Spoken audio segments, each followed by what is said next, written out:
वळूया पुढील बातमीकडे। संरक्षण उत्पादन धोरणामध्ये भारत सरकार इतिहासातील सर्वात मोठी सुधारणा करण्याच्या तयारीमध्ये आहे। कोणत्या सुधारणा असतील पाहूयात।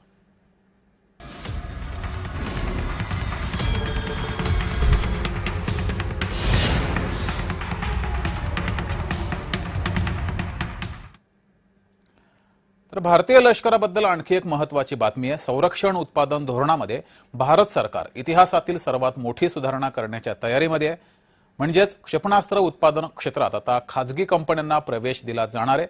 अस्त्र मार्क 2 या क्षेपणास्त्राच्या निर्मितीसाठी भारताचं संरक्षण खातं लवकरच प्रस्ताव मागवणार आहे, अशी माहिती समोर येते आहे। टाटा समूह, अदानी डिफेन्स, महिंद्रा समूह, L&T, भारत फोर्स आणि आयकॉम या कंपन्या या प्रक्रियेमध्ये सहभागी होण्याची शक्यता आहे। इंडोनेशियानं भारताच्या ब्रह्मोस क्षेपणास्त्र घेण्यात रुची दाखवल्यानं भारत सरकारनं आपलं धोरण बदलण्याचा निर्णय पक्का केल्याचं समजतंय।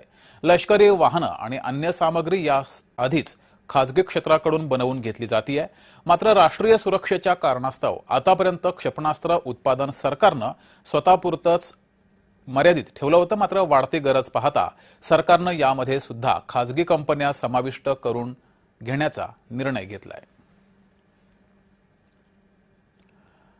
तर क्षेपणास्त्र क्षेत्रात खाजगी कंपन्यांना प्रवेश दिला जातोय, याबद्दल अधिक माहिती पाहूयात। लष्करी वाहनं, ड्रोन, अन्य सामुग्री खाजगी कंपन्या काही वर्षांपासून बनवत आहेत। मात्र क्षेपणास्त्र क्षेत्रात खाजगी कंपन्या नव्हत्या। बोईंग, जी, लॉकहीड मार्टिन, RTX या सर्व अमेरिकन कंपन्या आहेत।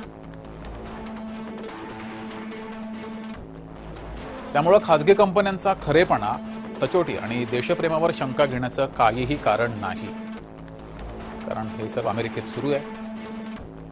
उलट खाजगी कंपन्यांचं भांडवल आणि उत्पादन क्षमता देशहितासाठी वापरून घेण्याची ही मोठी संधी आहे। मात्र क्षेपणास्त्र हा अतिशय संवेदनशील विषय असल्यानं आतापर्यंत केवळ सरकारी कंपनीकडूनच क्षेपणास्त्रांचं उत्पादन हे घेतलं जात होतं। मात्र मित्र राष्ट्रांकडून भारतीय क्षेपणास्त्रांची मागणी वाढत चालली आहे।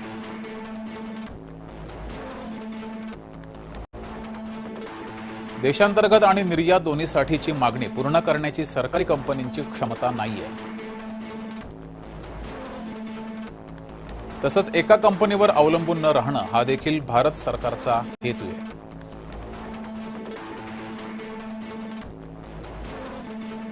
DRDO क्षेपणास्त्र तंत्रज्ञान खाजगी कंपन्यांना देणार आहे, त्यांच्याकडून क्षेपणास्त्र बनवून घेतली जाणार आहेत। राष्ट्रीय सुरक्षा लक्षात घेता केवळ भारतीय समूहांना भाग घेता येणार आहे।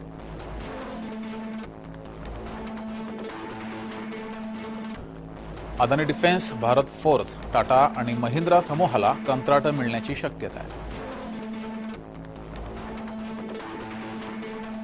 अमेरिका हेच मॉडेल राबवून लष्करी महासत्ता बनली आहे, हे लक्षात घ्यावं लागेल।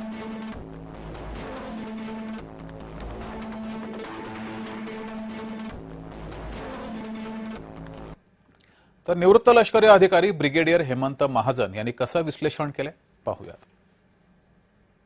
भारतासमोर जी सुरक्षेची आव्हानं आहेत, चीन, पाकिस्तान, हिंद महासागर वगैरे ही मोठ्या प्रमाणात वाढत आहेत आणि याच्याशिवाय ड्रोन्स असो की दारुगोळा असो याची मोठी गरज आहे।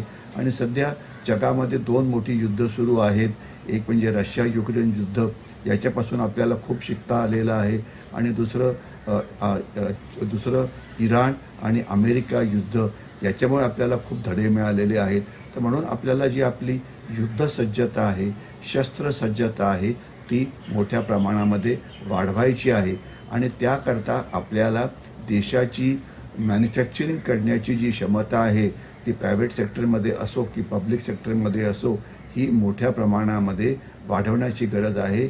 खास तर ड्रोनच्या क्षेत्रामध्ये, खास तर क्षेपणास्त्रांच्या क्षेत्रामध्ये, जिथे तंत्रज्ञान हे उच्च दर्जाचं असायला पाहिजे आणि क्वांटिटी आणि भांडवल हे खूपच लागतं। तर म्हणून आता भारत सरकारने आता मोठ्या प्रमाणामध्ये शस्त्रांची निर्यातसुद्धा करायला सुरुवात केली आहे। आपल्याला कल्पना आहे की 2000 कोटीची निर्यात पहिले व्हायची, ती आता 25,000 कोटीच्या पुढे गेलेली आहे। आणि ब्रह्मोस आपल्याला माहिती असेल तर फिलिपिन्स ब्रह्मोस आपल्याकडनं घेतो आहे, व्हिएतनाम घेतो आहे, आत्ताच इंडोनेशियाने सुद्धा ब्रह्मोस घेऊ म्हणून सांगितलेलं आहे. तर म्हणजे तर थोडक्यात खाजगी क्षेत्राला जर परवानगी दिली तर त्यांची उत्पादन क्षमताही वाढते, त्यांची एफिशियन्सीही खूप वाढते. आणि काही खाजगी कंपन्या आहेत, जसं टाटा ॲडव्हान्स सिस्टीम आहे, जसं लार्सन टोब्रो आहे, जसं अडानी डिफेन्स आहे, जसं भारत फोर्ज आहे, अनेक सोलर इंडस्ट्री आहे. त्यांची जी क्षमता आहे ही प्रचंड आहे आणि त्याचा वापर केला तर आपली देशाची क्षमता ही वाढू शकते.